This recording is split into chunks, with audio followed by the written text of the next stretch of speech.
Well, hello again, this is Dr. Michael Bogart welcoming you back to our video series, Exploring World Religions. This is session 13. In this session, we're looking at Jesus and early Christianity. Now in clip 1, we looked at Jesus' life and ministry. In this clip, we'll give a brief overview of Jesus' teachings and hopefully uncover some surprises. Okay, keeping in mind the timeline of Jesus' life from the previous clip, what did Jesus teach? Here are several main points. First, it's important to remember that Jesus was thoroughly Jewish. His teaching can only be fully understood in that cultural context. And like all Jewish rabbis of any time, Jesus' teaching centered on the Torah and what it means to keep its laws and regulations. Jesus taught that living out the Torah, or the law, the books of Genesis through Deuteronomy, should be motivated by an inward attitude rather than by a mere outward observance, as often taught by the leadership of his day. For example, when asked which of the commandments was the greatest, Jesus replied that the entire body of the Torah, the law, could be summed up as loving God wholeheartedly along with loving others as yourself. Jesus also spoke continually about the kingdom of God, or the kingdom of heaven. Picking up from where John the Baptist left off, Jesus announced that the kingdom of God had arrived and would spread through his followers to reach many lost and oppressed people far beyond the bounds of Judaism. The immediate form of the kingdom of God would be an inward kingdom of the heart, rather than an outward or political military event. But its eventual form would be the climax of world history as he revealed himself in power and authority. Jesus had much to say about who God is as well.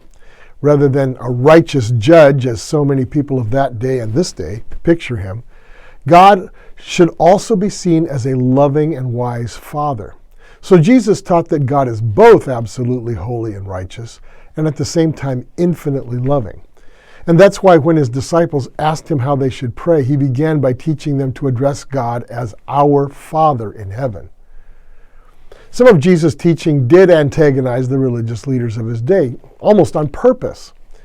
Jesus made public statements that the Judaism of his time, as taught by the Pharisees and the Sadducees, those were the two different kinds of religious leaders he was dealing with, had missed the point and were misrepresenting God, leading people astray actually. Instead of keeping a long list of laws and rules, what God really desired, according to Jesus, is personal faith and lives that are transformed by the kingdom of God. Jesus even went so far as to call the leaders of his day things like whitewashed tombs, all pretty on the outside but inside full of rottenness. He called them broods of vipers and hypocrites, many things like that. Not accusations to be calculated to cause them to feel kindly toward him, in all fairness. And yes, Jesus did claim that he was the prophesied Messiah.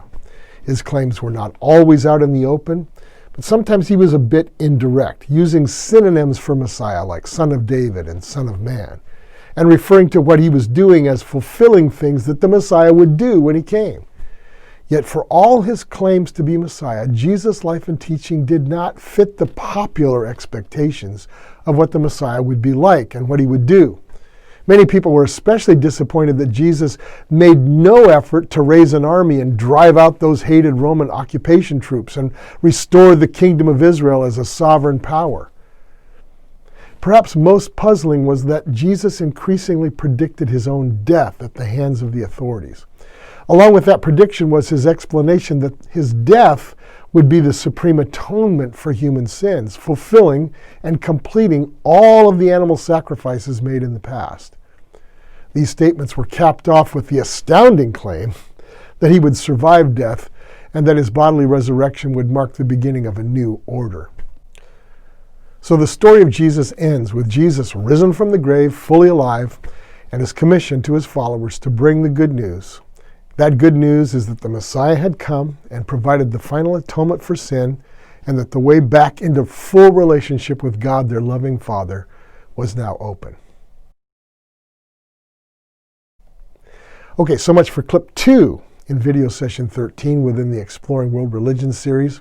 I hope this clarified some of the main things taught by Jesus and that are still taught by Christians some 2,000 years later. In clip 3, we'll look at something that people probably know less about, the early years of the Christian church. Till then, this is Dr. Michael Bogart. We'll see you in clip 3.